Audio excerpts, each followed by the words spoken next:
Yeah. within a few years. At the same time, we have eradicated virus C, for instance, which has been very hard and very expensive to treat abroad. How are we able to bridge that sort of, or make that sort of leap between how we are treating, or the prospects of how we treat our patients, than how they are treating patients abroad?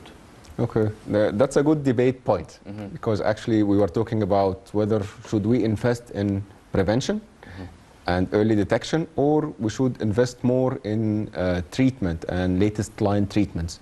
Actually, currently we need to invest in both. However, the vision should be focusing on preventive and early detection. Even if we are spending more in early detection and prevention, a good example is virus C, as you mentioned. We actually spent 4 billions, and the big debate was actually why you are spending 4 billions Egyptian pounds on actually early detection of hepatitis C or chronic hepatitis C, instead of just allocating this budget for treatment. However, when we look at the return on investment, we can see that spending that amount of money had a return of around 359% return on investment. It means that for each pound you are spending, you are returning back to economy around 3.5 Egyptian pounds. And this is coming from a very famous story. We're all the time saying it, that most Egyptians suffering from hepatitis Z, they actually discovered it by coincidence. They are applying for a job. Imagine a student having good grades, graduating, then applying for a company, got a very good offer in the Gulf, and then before traveling, after a lot of interviews, he discovers or she discovered that they got hepatitis C. Back then, they will be banned for good to work outside Egypt. So we are stopping the future for many individuals because of hepatitis C. Yes. Having said that, early detection will make us actually avoid all this dilemma. Will be able actually to make them back to economy working, up and running, as we are saying in economics, and returning back to the community and to the economics, a lot of return. We are talking about savings of 20 billion Egyptian pounds. So you are spending 4 billions, you are saving 20 billions, because you will be spending later on treatment, the debatable point, and you will be spending even on cancer. That's why, for example, Egypt launched the hepatocellular carcinoma presidential initiative, the liver cancer presidential initiative, because actually we are talking about 80% of HCC patients, liver cancer, were suffering before from chronic hepatitis C. So instead of all this dilemma, if we had spent all this preventive budget, we will even save money spent on cancer patients even. Well, Dr. Anan, you've mentioned the initiatives that were launched recently in regards to cancer. Now it's liver cancer, lung cancer, prostate cancer, cervix cancer. Now, these are they campaigns or initiatives that are mainly early detection and prevention, or does it also include treatment? Okay, so it's a full-fledged one. We are talking about early detection, and we are talking about treatment for the 3 cancer types, excluding cervix. For cervix, it's even for prevention. We can add prevention, because currently we do have a vaccine that youth girls can actually take at a teen age, and it will prevent by biggest extent the evolution of cancer later stage. So we are talking about 3 types of cancer plus cervix, where they're actually prevalent in Egypt. We're talking about prostate cancer, the most prevalent one in males. We're talking about as well of colon cancer. Egyptians got very high incidence of colon cancer, unfortunately, and some are saying it's because of dietary habits, from stress, a lot of reasons, environmental factor. However, putting all these factors together, we need to treat the cause itself by its roots.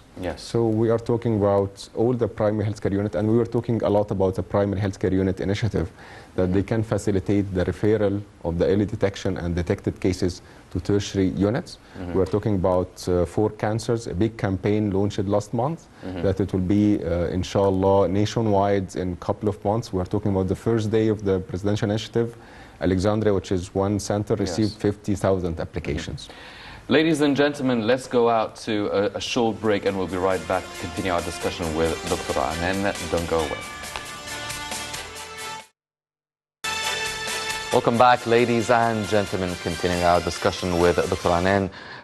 Doctor, you were talking about the early detection units. Can you tell us more about it, and how can we actually encourage Egyptians? Because it's not really in the culture of the average Egyptian citizen to start doing their checkups after hitting 40 and all of these things, and a yearly checkup.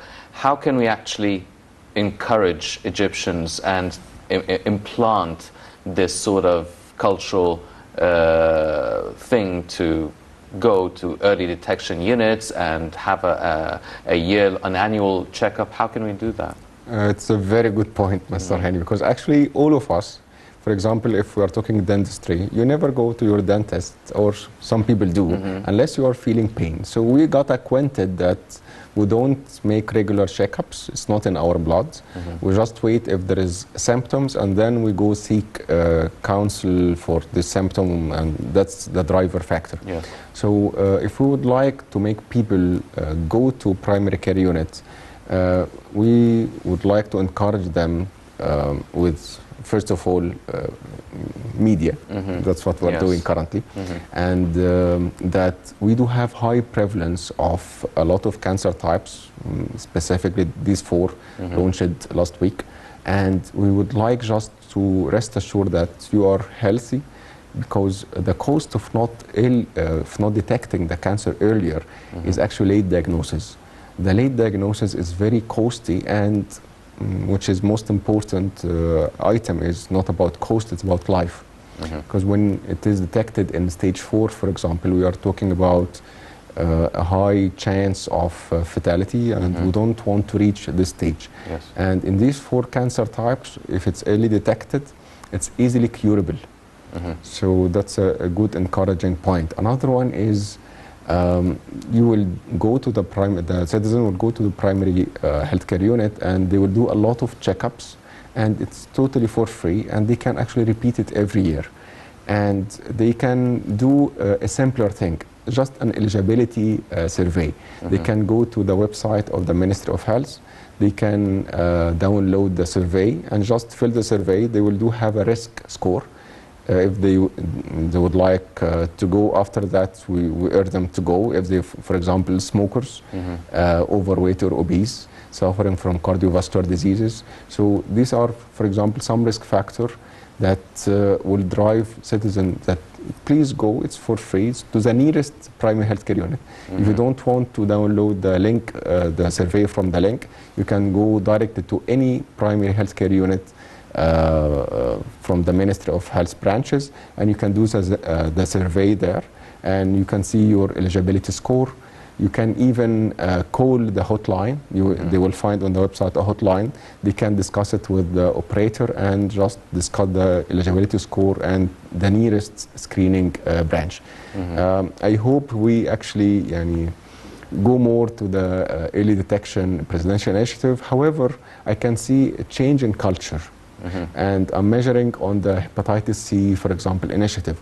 We were not actually expecting 50 million Egyptians to go and make their checkups for hepatitis C.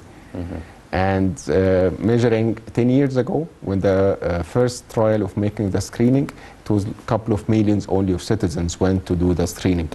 But in 2018 to 2019 and 2020, we reached 50 million. So there's some changes in the culture, and I can say that COVID made some changes as well in the culture of checking other diseases and whether I need to start treatment or not. Yes.